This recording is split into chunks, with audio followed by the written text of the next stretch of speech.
मौजूद बैठे हैं बुजुर्ग हमारे सरदार रफीक हुसैन खान साहब, उससे भी पहले मसूदी साहब, मौलाना मसूदी साहब ने इस कश्ती को इस समुद्र में डाला, लेकिन ये कश्ती अपना रास्ता खो गई, भंवर में फंस गई,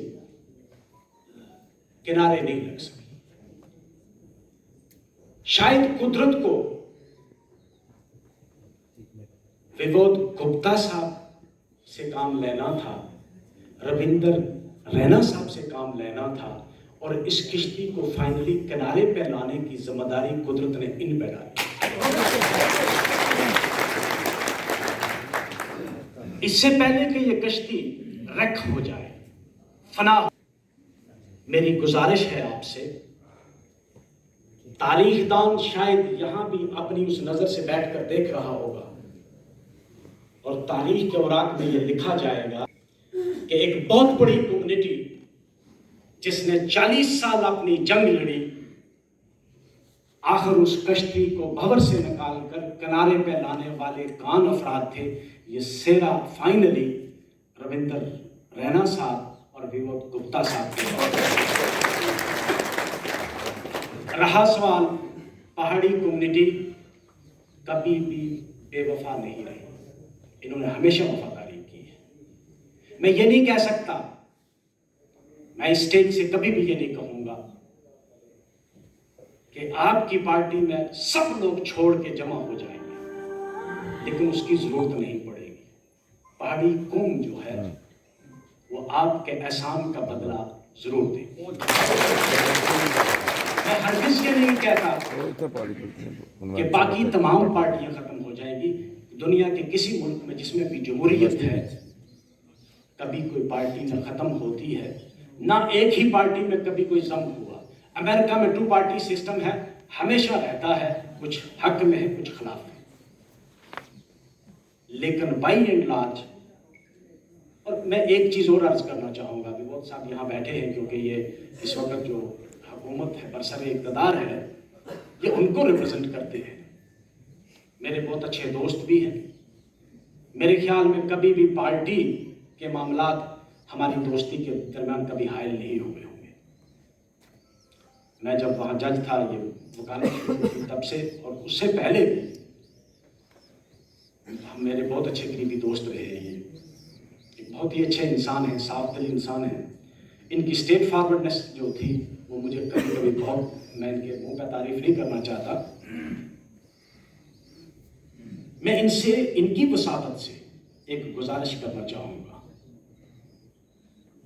जब आप हुकूमत में हैं तो वोट ही सब कुछ नहीं है। हुकूमत इंसाफ के तकाजों पे चलाई जाती है, और इंसाफ का तकाजा यह है कि आप पहाड़ियों को शेड्यूल ट्राइब दें। उनका हक बनता है, वो उसके बाद उनका ज़मीर रहा कि वो अपनी उस 40 साल जंग को जब फतह पाएंगे, उस भंवर में उस किश्ती को निकाल कर बाहर लाने वाले को सपोर्ट करेंगे या नहीं, ये उनके ज़मीर पर छोड़ दें। लेकिन हुकूमती मामलात में कभी वोट मैटर नहीं करता।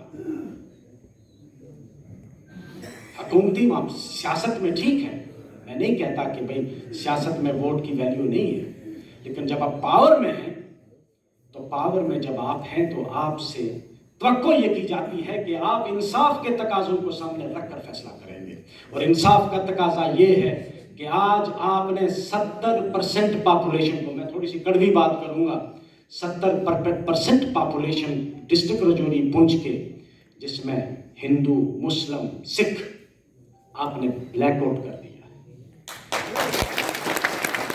और उन लोगों के दिलों में, मैं माजरत चाहूंगा, मैंने ज्यादा टाइम तो नहीं ले लिया,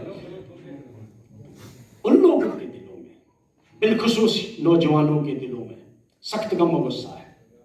कभी कभी वो हमसे सवाल पूछते हैं, कभी कभी वो तल्ख सवाल भी पूछते हैं, तीखे भी और फीके भी हमसे पूछते हैं, जिसका जवाब हमारे पास नहीं होता।